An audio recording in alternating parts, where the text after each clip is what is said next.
அந்த கல்லறை தோட்டத்திலும் அவன் எந்த பயமும் இல்லாமல் அவன் தனிமையாக நடந்து சென்று கொண்டிருந்தான். அந்த கல்லறை தோட்டத்தை கடந்ததும் ஒரு பெரியவர் அவனை பார்த்து கேட்டார், இந்த பயங்கரமான இருட்டிலும் இந்த கல்லறை தோட்டத்திற்கு கல்லறை தோட்டத்தின் வழியாக நீ கடந்து வருவதற்கு உனக்கு பயமே இல்லையா என்று சொல்லி கேட்டாராம். அப்பொழுது அந்த சிறுவன் சொன்னானாம், அதோ தெரிகிறதே, அந்த விளக்கு தெரிகிறதே, அதுதான் என்னுடைய வீடு. நான் எப்பொழுதெல்லாம் இந்த கல்லறை தோட்டத்தை தாண்டி வருகிற சூழ்நிலைகள் எனக்கு ஏற்படுகிறதோ அப்பொழுதெல்லாம் நான் என்னுடைய வீட்டின் வெளிச்சத்தை பார்த்தே நான் வந்து விடுவேன். அதனால் எனக்கு எந்த பயமும் திகிலும் ஏற்படுவதில்லை, நான் எதை குறித்தும் பயப்படுவதில்லை என்று சொன்னானாம். அன்பானவர்களே, நம்முடைய வாழ்க்கையில் கூட வருகிற அநேக மேடு பள்ளங்கள், வளைவுகள், எதிரே வருகிற வாகனங்கள், இப்படி நம்முடைய வாழ்க்கையில் அநேக காரியங்கள் அனுதினமும் நம்மை பயமுறுத்தலாம். ஆனால் நாம் எதற்கும் பயப்படாமல் நம்முடைய வாழ்க்கை என்ற வாகனத்தை ஓட்டுகிற அந்த கர்த்தராகிய இயேசு கிறிஸ்துவின் மேல் நாம் நம்பிக்கையை வைத்து விட வேண்டும். அவர் நிச்சயமாக நாம் சென்று சேர வேண்டிய இடத்திற்கு நம்மை சமாதானமாக எந்த ஒரு பயமும் திகிலும் இல்லாமல் அவர் கூட்டி சேர்ப்பார். சங்கீதம் 57வது அதிகாரம் 1 வசனம் சொல்லுகிறது, எனக்கு இரங்கும் தேவனே, எனக்கு இரங்கும், உம்மை என் ஆத்துமா அண்டிக் கொள்கிறது. விக்கினங்கள் கடந்து போக மட்டும் உமது செட்டைகளின் நிழல்லே வந்து அடைவேன்.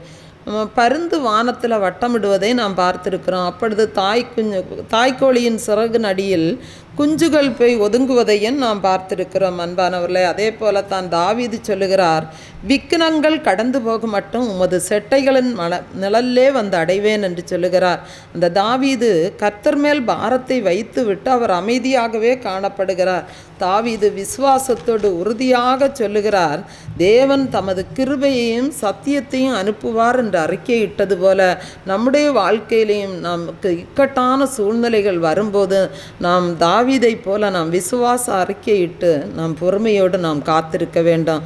சங்கீதம் 9:18 சொல்லுகிறது, எளியவன் என்றைக்கும் மறக்கப்படுவதில்லை, சிறுமைப்பட்டவர்களுடைய நம்பிக்கை ஒருபோதும் கெட்டு போவதில்லை. ஆகவே நான் நம்பிக்கையோடு நம்முடைய பிரச்சனைகளை நாம் தேவனுக்கு தெரியப்படுத்தும் போது அவர் அதிசயங்களை நம்முடைய வாழ்க்கையில் காணச் செய்வார். நம்மை விழுங்க வருகிறவன் எப்படிப்பட்ட சத்துருவாக இருந்தாலும் தேவன் பரலோகத்திலிருந்து ஒத்தாசைகளை அனுப்பி நம்மை பாதுகாத்து நம்மை ரட்சிப்பார். ஏசாயா 59வது அதிகாரம் 19வது வசனம் சொல்லுகிறது, வெள்ளம் போல சத்துரு வரும்போது கர்த்தருடைய ஆவியானவர் அவனுக்கு விரோதமாய் கொடியேற்றுவார். ஆகவே நாம் விசுவாசத்தோடு நாம் நம்பிக்கையோடு நாம் முழு மனதோடு நாம் கர்த்தரை சார்ந்து கொள்ள வேண்டும். பாருங்கள், பாலைவன கப்பல் என்று அழைக்கப்படுகிற அந்த ஒட்டகமானது சுடுமணலில் நடக்கக்கூடிய அந்த உறுதியான பாதங்களை அந்த ஒட்டகமானது பெற்றிருக்கும். அதனுடைய வாழ்க்கையில் வருகிற அந்த சுடுமணலில் பாலைவனத்தில் ஏற்படக்கூடிய அத்தனை இடையூறுகளையும் அத்தனை போராட்டங்களையும் அது ஜெயிக்கக்கூடிய அளவில் ஆண்டவர் அந்த ஒட்டகத்தை படைத்திருக்கிறார். இந்த ஒட்டகமானது மணலில் படுக்கும் போதும் அது காலூன்றி எழும்பும் போதும் முதல்ல காலூன்றி முழங்காலிட்டு நின்ற பிறவே அது அடுத்த நிலைக்கு வருமா.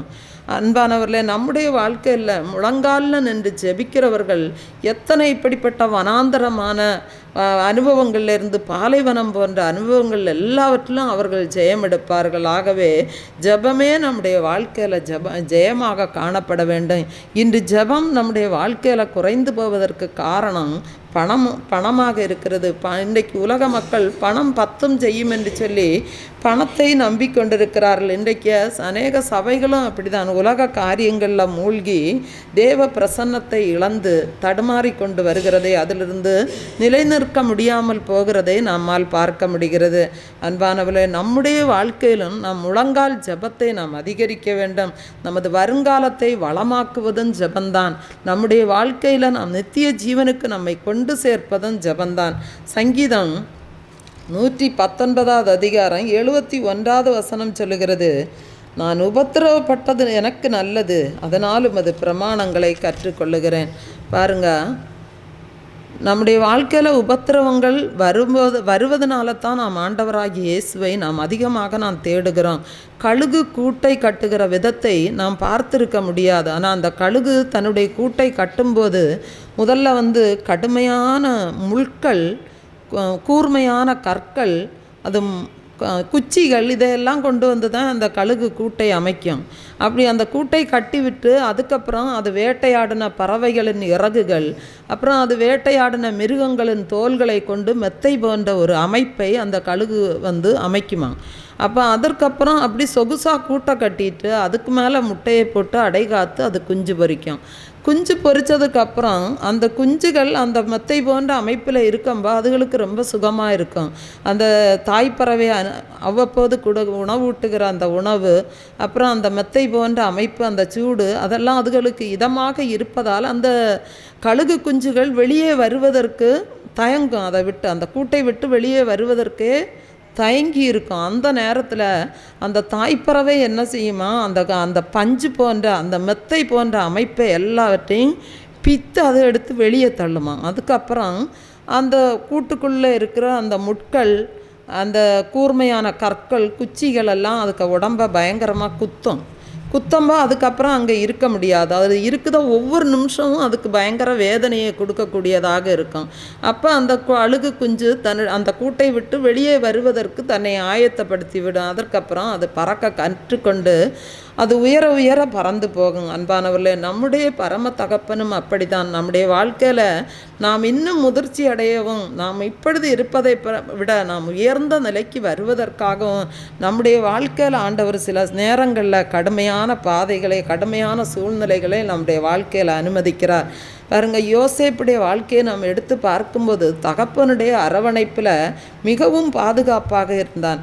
தகப்பனால் மிகவும் அன்பு கூறப்பட்டான். அந்த சகோதரர்கள் பார்த்து பொறாமைப்படுகிற அளவுக்கு அந்த தகப்பனுடைய அன்பு யோசேப்புக்கு கிடைத்தது. ஆனால் அப்படியே பாதுகாப்பில் இருந்த யோசேப்புக்கு அடுத்தடுத்து துன்பங்கள், சோதனைகள் பயங்கரமாக அவனுக்கு வந்தது. ஆனால் ஆண்டவர் காட்டிய அந்த பாதையின் வழியாக யோசேப்பு சென்று கொண்டிருந்ததால் யோசேப்புடைய வாழ்க்கையை ஆண்டவர் பயங்கரமாக ஆசீர்வதித்து உயர்த்தினார்.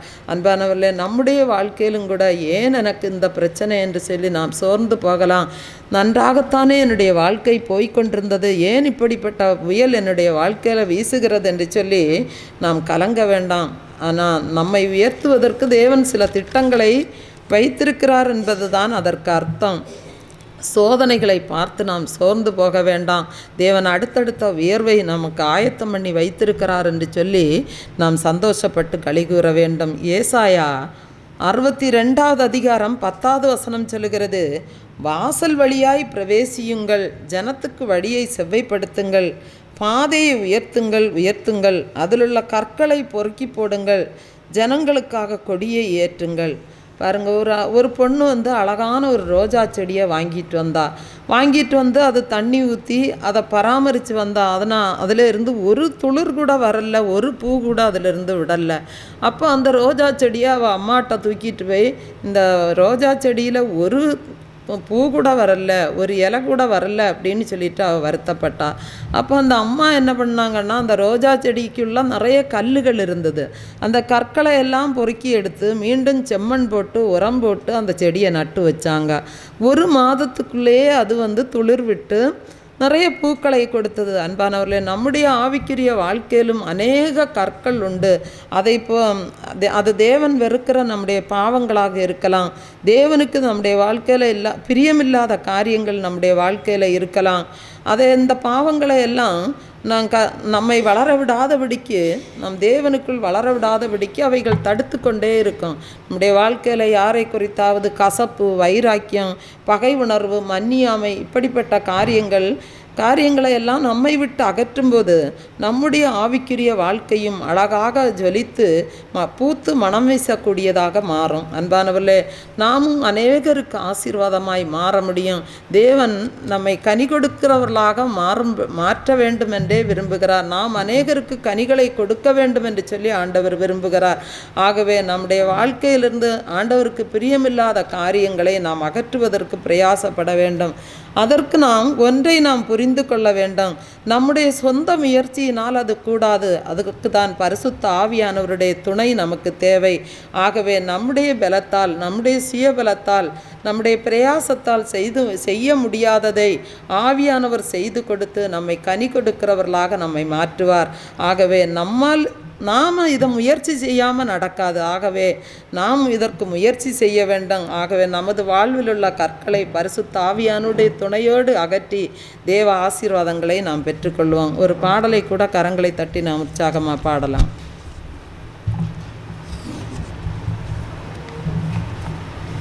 ஆவியானவரே, ஆவியான எங்கள் அன்பு தெய்வமே, அடியோரை ஆட்கொண்டு நடத்துமே, ஆட்கொண்டு எங்களை அனலாக்கும் அன்பினால் என்று அலங்கரியும். அந்த பாடலை நாம் கரங்களை தட்டி உற்சாகமாக பாடலாம். ஆவியான எங்கள் அன்பு தெய்வமே, அடியோரை ஆட்கொண்டு நடத்துமே, ஆவியான எங்கள் அன்பு தெய்வமே, அடியோரை ஆட்கொண்டு நடத்துமே, ஆட்கொண்டு எங்களை அனலாக்கும், ஆட்கொண்டு எங்களை அனலாக்கும் அன்பினாலின்று அலங்கரியும், அன்பினாலின்று அலங்கரியும். ஆவியான எங்கள் அன்பு தெய்வமே, அடியோரை ஆட்கொண்டு நடத்துமே, ஆவியான எங்கள் அன்பு தெய்வமே, அடியோரை ஆட்கொண்டு நடத்துமே. ஜெபிக்க வைக்கும் எங்கள் ஜப வீரனே, துதிக்க தூண்டும் துணையாளரே, ஜெபிக்க வைக்கும் எங்கள் ஜப வீரனே, துதிக்க தூண்டும் துணையாளரே, சாத்தானின் சகல தந்திரங்களை, சாத்தானின் சகல தந்திரங்களை தகர்த்தெறிய வாருமையா, தகர்த்தெறிய வாருமையா, ஆட்கொண்டு எங்களை அனலாக்கும் அன்பினாலின்று அலங்கரியும், ஆட்கொண்டு எங்களை அனலாக்கும் அன்பினாலின்று அலங்கரியும். ஆவியான எங்கள் அன்பு தெய்வமே, அடியோரை ஆட்கொண்டு நடத்துமே, ஆவியான எங்கள் அன்பு தெய்வமே, அடியோரை ஆட்கொண்டு நடத்துமே. சாவுக்கேதுவான எங்கள் சரீரங்களை உயிர் பெற செய்பவரே, சாவுக்கேதுவான எங்கள் சரீரங்களை உயிர் பெற செய்பவரே, சரீரங்களின் தீய செயல்களையே, சரீரங்களின் தீய செயல்களையே சாகடிக்க வாருமையா, சாகடிக்க வாருமையா, ஆட்கொண்டு எங்களை அனலாக்கும், ஆட்கொண்டு எங்களை அனலாக்கும் அன்பினாலின்று அலங்கரியும், அன்பினாலின்று அலங்கரியும். ஆவியான எங்கள் அன்பு தெய்வமே, அடியோரை ஆட்கொண்டு நடத்துமே, ஆவியான எங்கள் அன்பு தெய்வமே, அடியோரை ஆட்கொண்டு நடத்துமே. பலனில்லாத நேரங்களில் உதவிடும் துணையாளரே, பலனில்லாத நேரங்களில் உதவிடும் துணையாளரே, சொல்லண்ணா பெருமூச்சோடு, சொல்லண்ணா பெருமூச்சோடு ஜெபித்திட வாருமையா, ஜெபித்திட வாருமையா, ஆட்கொண்டு எங்களை அனலாக்கும், ஆட்கொண்டு எங்களை அனலாக்கும் அன்பினாலின்று அலங்கரியும், அன்பினாலின்று அலங்கரியும். ஆவியான எங்கள் அன்பு தெய்வமே, ஆட்கொண்டு நடத்துமே. ஆவியான எங்கள் அன்பு தெய்வமே, அடியோரை ஆட்கொண்டு நடத்துமே. மனதை புதிதாக்கும் மன்னவனே, மறுரூபமாக்குமையா. மனதை புதிதாக்கும் மன்னவனே, மறுரூபமாக்குமையா. ராஜாவின் இரண்டாம் வருகைக்காக, இயேசு ராஜாவின் இரண்டாம் வருகைக்காக என்னாலும் ஏங்கச் செய்யும், என்னாலும் ஏங்கச் செய்யும்.